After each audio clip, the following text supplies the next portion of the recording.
We want to turn now to the 41 Action News weather team. They are tracking what's to come overnight and tomorrow. Kalee has been up since 2 a.m., but we want to begin with JD Red. Hey, JD. Hey there, Rihanna. We're watching what's going on right now in terms of watches, warnings, and advisories. There is a severe thunderstorm watch for the counties in blue. That's just to the west of our area. That's going to be in effect overnight tonight till 2 o'clock in the morning with showers and thunderstorms that are working their way out of portions of central Kansas tonight. As we go ahead and take a look at what's going on in terms of the water threat tonight, there's also a flash flood watch in place overnight tonight into tomorrow morning. This does include Metro Kansas City. All the rain that we've seen. Kaylee's going to talk about that in just a second or two, but more rain on the way could really hamper those flash flooding concerns, so keep that in mind as you get going early tomorrow morning. Now, outside of that, the satellite and radar picture has been showing us all the different warnings that we have. I've stripped away the radar for the time being just to give you an idea of the flash flood warnings. That's the green color you see here, and the severe thunderstorm warnings that we have in the yellow color. Those again are well off to our west, but we'll keep eyes on this as we go through the nighttime hours tonight. Now, putting the radar back on here, you can see we've got still a couple different rounds of storms working their way in. A big conglomeration of rain over Missouri and parts of Kansas right now. It's the secondary line back around the Salina area to just west of Wichita. That's down through around Kingman and Medicine Lodge back into some parts of Oklahoma. That line is going to press its way through overnight tonight into tomorrow morning. May produce some strong wind gusts and a lot of thunder and lightning too, so we're not done just yet. Right now, this is just some moderate rain. I do have the lightning on here, but we're not seeing any lightning strikes, so really low-scale thunderstorms right now. But again, that second round will come in overnight tonight into tomorrow morning. Strongest little storm that we have right now is just to the west of Paola. Doesn't seem to pose much of a threat, but maybe some very heavy rain in that one as it moves off to the north and to the northeast. On the Missouri side of things, mainly it's north of I-70. Those south aren't seeing much of anything right now, but the night is young.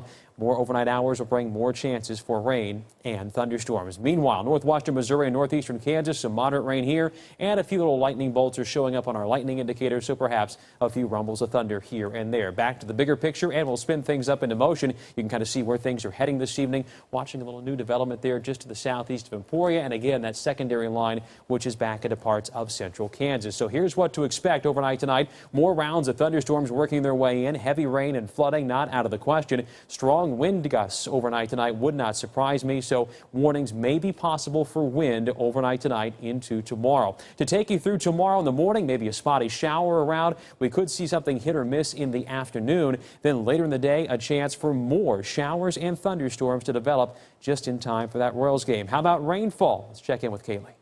All right, thanks, JD. Looking ahead, so this is starting at 11 o'clock and going into early tomorrow morning. We could add another 1/4 of an inch at the lowest end to more than an inch of rainfall in the rain gauge, and you can see up near Hiawatha 1 1/4 inches, Maryville 1 3/4 inches. It's really just going to depend, but we do have quite a bit of rainfall up in northwest Missouri, northeast Kansas as we speak. This is what's been falling all day. So since midnight, we've seen just over 3.5 inches at KCI, 2.3 inches in St. Joseph, just about 2.82 downtown, and 2.5 in Lawrence as well as Topeka. And as JD was saying, it's going to continue through the overnight hours. So those of you that are going to be getting up and wanting to know what's going on as you head off to work, tune into 41 Action News today. Tomorrow morning is starting at 4:30 with meteorologist Nicole Phillips. She'll handle that for you because scattered showers and thunderstorms will continue as you get ready to head off to work for your morning commute.